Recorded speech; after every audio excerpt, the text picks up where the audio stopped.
This is to explore non-theological exploration of the existence of God. Every single human being in the world would have one day in their life, if not often, wondered about the universe. How did it begin? Does God exist? Is there a creator to this universe? Or, as the atheists say, did all of this happen by chance? Well, every day we hear the theists, like Christians, Muslims, Jews and Hindus, say yes, there is a creator. But that is a theological view. A religious view.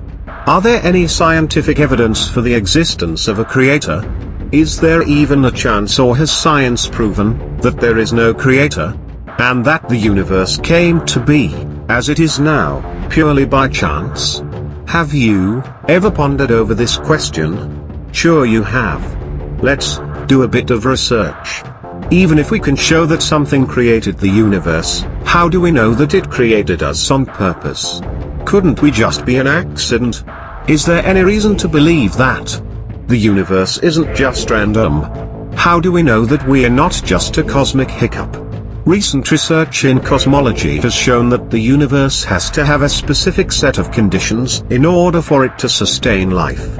So we can actually calculate how likely it is that a randomly designed universe would have these conditions necessary to support life. These conditions are so improbable that most physicists believe that they couldn't have happened by chance. 1. The very special initial conditions of the universe. 2. Constants in the physical laws governing the universe are fine-tuned for the possibility of life. 1. The initial conditions of the universe. Let's take the 2 laws of thermodynamics. These laws are about energy, order and disorder in systems. 1. Energy. The first law of thermodynamics. The energy in an isolated system is constant. For example, imagine a rock is at the top of a hill. It has a lot of potential energy due to gravity. When the rock rolls down the hill, it gathers speed. So the kinetic energy of motion increases as the potential energy due to gravity decreases. Potential energy is converted into kinetic energy. Now, if the rock runs into something at the bottom of the hill, that kinetic energy is converted into heat energy. Whatever it runs into and even the air it moves through will increase a bit in temperature. Carpenters know this, because when they hammer a nail in a bunch of times, the nail heats up.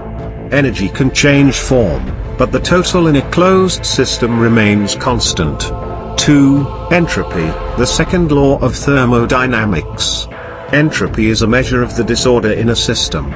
Low entropy means a very organized state. High entropy means a disorganized state. For example, iced tea. If you took hot tea and put it into a thermos with ice in it, what will happen? The hot tea will melt the ice and it will get cold. Some of the ice will melt and become cold water. Over time it will all mix together and you'll get cold tea. And it always happens this way. Could you put iced tea into a thermos and expect it to change into hot tea and ice cubes? No. In a closed system, over time things are going to mix together. The hot things will always cool down, and the cold things will warm up until everything is at combined temperature in the middle. The level of entropy always goes up and it doesn't go back down again. This is why most of the processes we see around us only go in one direction, from order to disorder. 3. The entropy of the entire universe. The universe is a closed system, because there is no energy source outside the universe that can transfer energy into or out of it. Why? Because everything that affects the universe is inside the universe already. So the entropy of the entire universe is always increasing. That tells us something about the past as well. As you go into the past, things get less and less random. So that means at the beginning of time, in other words, at the Big Bang, things were highly organized. Says Sir Roger Penrose. Roger Penrose comes from a family of mathematicians and has a PhD from the University of Cambridge, St. John's College. Sir Penrose is an English mathematical physicist, mathematician and philosopher of science. He is the Emeritus Rouse Ball Professor of Mathematics at the Mathematical Institute of the University of Oxford. as well as an emeritus fellow of Wadham College. Penrose is known for his work in mathematical physics, in particular for his contributions to general relativity and cosmology. He has received several prizes and awards, including the 1988 Wolf Prize for Physics, which he shared with Stephen Hawking, for their contribution to our understanding of the universe. 4. How unlikely is this low entropy start to the universe? How special was it? You can actually work this out. It's so special that the odds against this special initial state coming about by chance are less than 1 part in 10, to the power of 10, to the power 123. This is fine-tuning. This is incredible precision in the organization of the initial universe, says Sir Roger Penrose in The Big Bang's low entropy condition. 10 to the 10th to the 123rd against our universe. If you wrote out every zero in 10-point font, it would fill most of the Milky Way galaxy. As per the calculation of the universe being fine-tuned to such precision, it is a part of a number we cannot write down, which means there is absolutely no chance for the universe to be so fine-tuned for life, purely by chance. Which proves, there has to be a guide, or rather a divine planner. If it is the universe, then the universe has to be alive, and ever calculating. 6. Low entropy is necessary for life to exist in the universe. We needed a very low initial level of entropy in the universe to get suns and planets, and ultimately life. Suns and planets could not have formed if the universe began with high entropy, and life could not exist. Let's take a look at the constants of the universe. A. Physical laws of nature. The physical laws of nature rule how things work in the universe. The law of gravity, the laws of motion, laws of electromagnetism, and the laws of thermodynamics we mentioned earlier. A constant is a number in the mathematical equations for the laws of nature. It is the same everywhere in the universe and over time. A constant never changes. For example, the speed of light in a vacuum, the mass of a proton, the mass of electron, etc. For example, consider the engine of a car. There are many possible ways that an engine could be made. It has various parameters that could be changed to make the engine run better: the size of the pistons, the fuel, air mixture, the timing of the spark firing, the idle speed, etc. This requires careful engineering. B. Fine-tuning of the constants. The laws of nature could still work with different values for these constants. There is no scientific reason why they have the exact values that they have. Physicists have discovered that if any one of several of these constants were altered in even minor ways, life would not be possible. Here are some examples. 1. Gravitational constant. If the weak force constant or the gravitational constant were higher or lower, by just 1 part in 10 to the 50th, then either the universe would have kept exploding forever. You can see that's very bad for life forms, or it would have catastrophically collapsed, also not good for life. 2. Strong nuclear force coupling constant. If the strong nuclear force coupling constant were just 2% higher, there would be no hydrogen in the universe, and that means no stars and no life. But if it were just 2% lower, there would be no elements heavier than hydrogen, and that means no carbon as the building block for life. So either way we're out of luck. 3. Constants determine possible types of stars. Stars that can support life, like the Sun, lie right between two extreme states that are hostile to life: blue giants and red dwarfs. If electromagnetism, the gravitational constant, or the mass of the proton relative to the mass of the electron vary from their values by a super small fraction, either higher or lower, then all the stars in the universe would be either blue giants, emitting tremendous amounts of radiation and frying everything in sight, or red dwarfs emitting so little radiation that life would never have a chance. Once again, just a fractional difference would make life impossible. 4. Carbon resonance energy.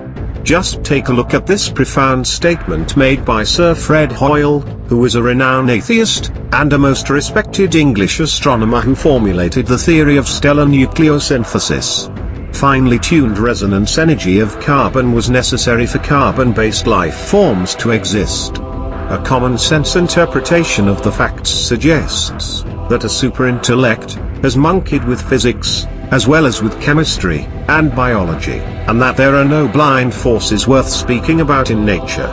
The numbers one calculates from the facts seem to me to be so overwhelming as to put this conclusion almost beyond question, says Sir Fred Hoyle, in his book titled, The Universe, Past and Present Reflections, Engineering and Science. The only alternative to the universe arising from chance is for it to have arisen deliberately. Deliberate action requires a conscious creator.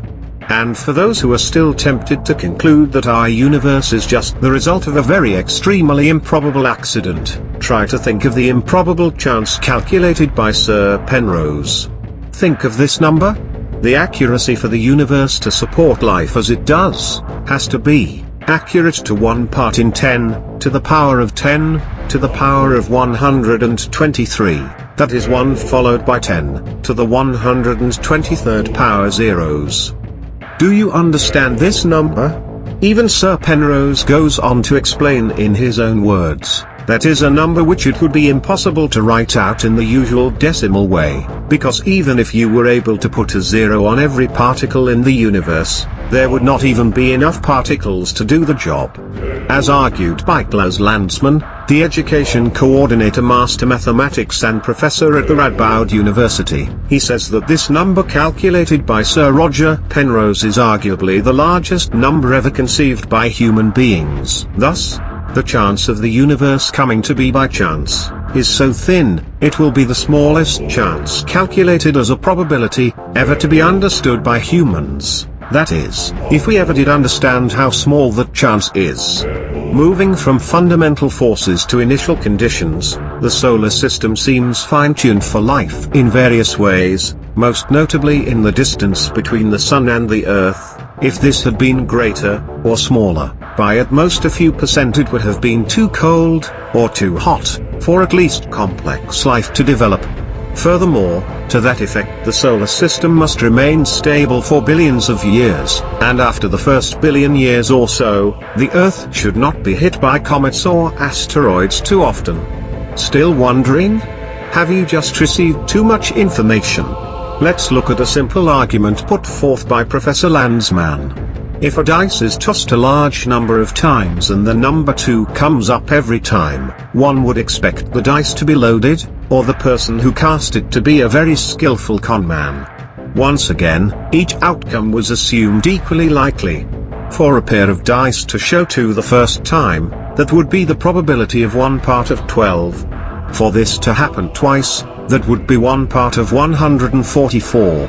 That is the probability of 0.007, which is next to impossible. Unless some magic or trick is at work. Now imagine this happening a phenomenal number of times. The probability is almost 0. Which means, it is not probable to be the work of pure chance. There has to be a planner, a schema. In the case of the universe, with that level of fine-tuning, this also requires a planner, a schema. Vis-a-vis, a creator. There are analogies and differences between cosmic fine-tuning for life through the laws of nature and the initial conditions of the universe, as discussed so far, and evolution in the sense of Darwin and Wallace. The latter is based on random, genetic, variation, survival of the fittest, and heritability of fitness. All these are meant to apply locally, that is, to life on Earth. Science has proven that there has to be an intelligence behind the fine-tuning of the universe to sustain life. If not, life as we know would not exist. Conclusion. There is an intelligence in the universe. You may call it creator, you may call it God. Thank you, and cheers to you.